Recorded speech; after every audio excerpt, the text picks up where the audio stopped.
नमस्कार दोस्तों, स्वागत है आप सभी का हमारे YouTube चैनल पर। दोस्तों, आज की इस वीडियो के माध्यम से मैं आपको कंप्यूटर के मोस्ट इम्पॉर्टेंट क्वेश्चन आंसर करवाने जा रहा हूं, जो प्रतियोगी परीक्षा में कई बार रिपीट हुआ है। हमारा पहला क्वेश्चन है, विश्व के प्रथम कंप्यूटर का निर्माण किया। तो ये आपके सामने 4 ऑप्शन है, इसमें से जो सही आंसर है HCL। क्रे रिसर्च कंपनी अमेरिका की कंपनी है, प्रथम सुपर कंप्यूटर का निर्माण किया है। और भारत में प्रथम सुपर कंप्यूटर सीडेक नाम से जो पुणे की कंपनी है, परम सीरीज की सुपर कंप्यूटर का विकास भारत में सीडेक नाम से हुआ था। तो याद रखेंगे, विश्व के प्रथम सुपर कंप्यूटर HCL। इसी प्रकार से भारत का जो पहला सुपर कंप्यूटर है सीडेक, जिसे पुणे ने तैयार किया है। अगला प्रश्न है, सेंट्रल प्रोसेसिंग यूनिट का मुख्य घटक है। तो इसका सही आंसर हो जाएगा control unit, arithmetic logic unit, primary memory. और चौथा ऑप्शन है उपयुक्त सभी। तो इसका आंसर है ऑप्शन नंबर डी, उपयुक्त सभी। CPU जो है कंप्यूटर का मस्तिष्क भी कहा जाता है। यहाँ control unit, arithmetic logic unit और प्राइमरी मेमोरी से मिलकर बना होता है। जो कंप्यूटर होता है उनका मेन पार्ट जो है CPU ही होता है। अगला प्रश्न है, कंप्यूटर का मस्तिष्क किसे कहा जाता है। तो इसका सही आंसर है CPU को कहा जाता है, क्योंकि CPU जो है कंप्यूटर के सभी क्रियाकलापों को नियंत्रित करता है और मुख्य रूप से अन्य उपकरणों को निर्देश देने का भी कार्य CPU के द्वारा किया जाता है। अतः इसे कंप्यूटर का मस्तिष्क कहा जाता है। CPU के कार्य है, ऑप्शन है इनपुट व आउटपुट डिवाइस को नियंत्रित करना, बी है डाटा को तात्कालिक रूप से स्टोर करना, सी है निर्देशों को पढ़ना और आदेश देना, और डी है उपयुक्त सभी। तो इसका सही आंसर है ऑप्शन नंबर डी। CPU जो है इनपुट और आउटपुट डिवाइस को नियंत्रित करता है, डाटा और परिणामों को तात्कालिक रूप से स्टोर करता है तथा निर्देशों के अनुसार डाटा का विश्लेषण का आदेश देता है। हमारा अगला प्रश्न है, निम्नलिखित में से कौन सा उत्पाद पेटीएम ब्रांड नाम से बेचा जाता है। ऑप्शन है mobile chips, computer chip, computer, और चौथा है माइक्रो प्रोसेसर। तो इसका सही आंसर है option number D, micro processor. जो इंटेल, AMD और साइरिक्स माइक्रो प्रोसेसर चिप के कुछ प्रमुख ब्रांड हैं। इसमें जो इंटेल कंपनी है पेंटियम 6, पेंटियम प्रो आदि नाम से अपने चिप को बाज़ार में उतारे हैं, जिसे माइक्रो प्रोसेसर के नाम से जाना जाता है। इसके बाद हमारा अगला प्रश्न है, कंप्यूटर के संदर्भ में ALU का तात्पर्य है। तो ही इसका सही आंसर हो जाएगा option number B, arithmetic logic unit. यहाँ जो है कंप्यूटर के प्रोसेसर में रहता है तथा मूलभूत रूप से जोड़, घटाव, गुणा, भाग जैसी गणनाएं करता है। इसके बाद हमारा अगला प्रश्न है, इनपुट का आउटपुट के रूप में रूपांतरण किस प्रकार से किया जाता है। ऑप्शन है पेरिफेरल द्वारा, मेमोरी द्वारा, स्टोरेज द्वारा, डी इनपुट आउटपुट द्वारा, ई CPU द्वारा। तो इसका सही आंसर है ऑप्शन नंबर ई, CPU द्वारा। CPU के द्वारा इनपुट डाटा को प्रोसेस करके जो सूचना है उसको व्यवस्थित रूप से आउटपुट यूनिट प्रदान करता है। इसके बाद अगला प्रश्न है, कंप्यूटर में जाने वाले डाटा को कहते हैं। ऑप्शन है आउटपुट, इनपुट, एल्गोरिदम, कैलकुलेशन। इसका सही जवाब है option number B, input. Data को बाइनरी रूप से परिवर्तित कर कंप्यूटर को देने की प्रक्रिया इनपुट कहलाती है। यह कार्य किसी इनपुट डिवाइस द्वारा संपन्न होती है, जैसे कि आप माउस या फिर कीबोर्ड के माध्यम से। इसके बाद अगला जो प्रश्न है, CPU का कौन सा भाग आकलन करता है और निर्णय लेता है। तो आपके सामने 4 ऑप्शन दिए गए हैं, इसमें से जो सही आंसर है arithmetic logic unit, option number ए इसका सही आंसर है। कंप्यूटर में मूलभूत गणनाओं, जोड़, घटाव, गुणा, भाग तथा लॉजिक कार्यों के लिए अर्थमेटिक लॉजिक यूनिट का प्रयोग किया जाता है। जैसे आपके सामने इसका जैसे शॉर्ट नेम आ जाता है ALU, तो उसका full form arithmetic logic unit होता है। इसे भी आप ध्यान में रखिएगा। अगला प्रश्न है, एक इलेक्ट्रॉनिक डिवाइस जो डाटा को इन्फॉर्मेशन में बदलते हुए प्रोसेस करता है कहलाता है। तो इसमें आपके सामने 4 ऑप्शन दिए हैं, इसमें इसका सही आंसर है प्रोसेस। डाटा को प्रोसेस करने का कार्य प्रोसेसर द्वारा किया जाता है, जो कंप्यूटर के CPU में अवस्थित होता है। अगला प्रश्न है, कंप्यूटर का सबसे महत्वपूर्ण भाग है। Option number A CPU, B keyboard, C disk और डी प्रिंटर। तो इसमें ऑप्शन नंबर ए इसका सही आंसर है। कंप्यूटर का जो महत्वपूर्ण भाग होता है सीपीयू होता है। तो ऑप्शन नंबर ए इसका बिल्कुल सही आंसर है।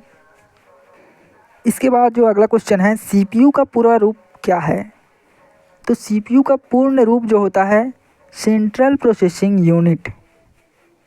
ऑप्शन नंबर सी बिल्कुल इसका राइट आंसर है। इसी प्रकार से जो हमारा अगला प्रश्न है, कमांड्स को ले जाने की प्रक्रिया है। तो इसका सही आंसर है ऑप्शन नंबर ए फैचिंग। कमांड को ले जाने की प्रक्रिया को कहते हैं हम फैचिंग। चलिए अगला प्रश्न देख लेते हैं, सीपीयू का वह भाग जो कंप्यूटर के अन्य सभी उपकरणों की गतिविधियों को समन्वित कर नियंत्रित करता है वहाँ कहलाता है। तो आपके सामने 4 ऑप्शन दिया गया है। Option number A motherboard, B coordination board, control unit C और option D arithmetic logic unit. तो इसमें से जो सही आंसर है option number C control unit. Control unit जो है कंप्यूटर का एक नाड़ी तंत्र होता है। यहाँ सिस्टम यूनिट से लगे सभी हार्डवेयर को नियंत्रित करता है तथा बीच में तालमेल को स्थापित बनाए रखता है। अगला प्रश्न है, कंप्यूटर द्वारा दिया गया परिणाम है। ऑप्शन है डाटा, मेमोरी, आउटपुट, इनपुट या फिर इनमें से कोई नहीं। इसका राइट आंसर है option number C output. Computer द्वारा दिया गया परिणाम आउटपुट कहलाता है और आउटपुट हमें मॉनिटर के माध्यम से, प्रिंटर के माध्यम से प्राप्त होता है। प्रिंटर द्वारा जो प्राप्त होता है उसे हार्ड कॉपी कहते हैं। इसी प्रकार से जो आवाज़ के रूप में प्राप्त होता है ऑडियो के माध्यम से, स्पीकर के माध्यम से, उसे भी हम आउटपुट कहते हैं। अगला जो प्रश्न है, सीपीयू के प्रमुख कार्य। ऑप्शन नंबर ए प्रोग्राम अनुदेशों का अमल करना, बी डाटा जानकारी भावी प्रयोग हेतु स्टोर करना, सी डाटा और जानकारी प्रोसेस करना, डी ए और सी दोनों और ई है इनमें से कोई नहीं। तो इसमें ऑप्शन नंबर डी बिल्कुल करेक्ट आंसर है। प्रोग्राम अनुदेशों पर अमल करना, डाटा और जानकारी प्रोसेस करना। चलिए अगला प्रश्न देख लेते हैं, कंप्यूटर के सभी तार्किक तथा अंकगणितीय परिकलन किए जाते हैं। तो आपके सामने ऑप्शन दिया गया है प्रणाली बोर्ड द्वारा, बी केंद्रीय नियंत्रण यूनिट द्वारा, सी सेंट्रल प्रोसेसिंग यूनिट द्वारा, डी मदरबोर्ड द्वारा और ई इनमें से कोई नहीं। तो जो ऑप्शन नंबर सी है central processing unit correct answer है। कंप्यूटर में सभी तार्किक, लॉजिक और अंकगणितीय यानी कि अर्थमेटिक जो कैलकुलेशन है सेंट्रल प्रोसेसिंग यूनिट द्वारा संपन्न होता है। इसके बाद अगला प्रश्न है, बुनियादी कंप्यूटर प्रोसेसिंग चक्र में शामिल है। आपके सामने ऑप्शन दिया है। Option number A input, processing और आउटपुट, बी सिस्टम और एप्लीकेशन, सी डाटा, सूचना और एप्लीकेशन, डी हार्डवेयर, सॉफ्टवेयर और स्टोरेज, ई इनमें से कोई नहीं। तो इसमें से जो है पहला नंबर इनपुट, प्रोसेसिंग और आउटपुट इसका करेक्ट आंसर है।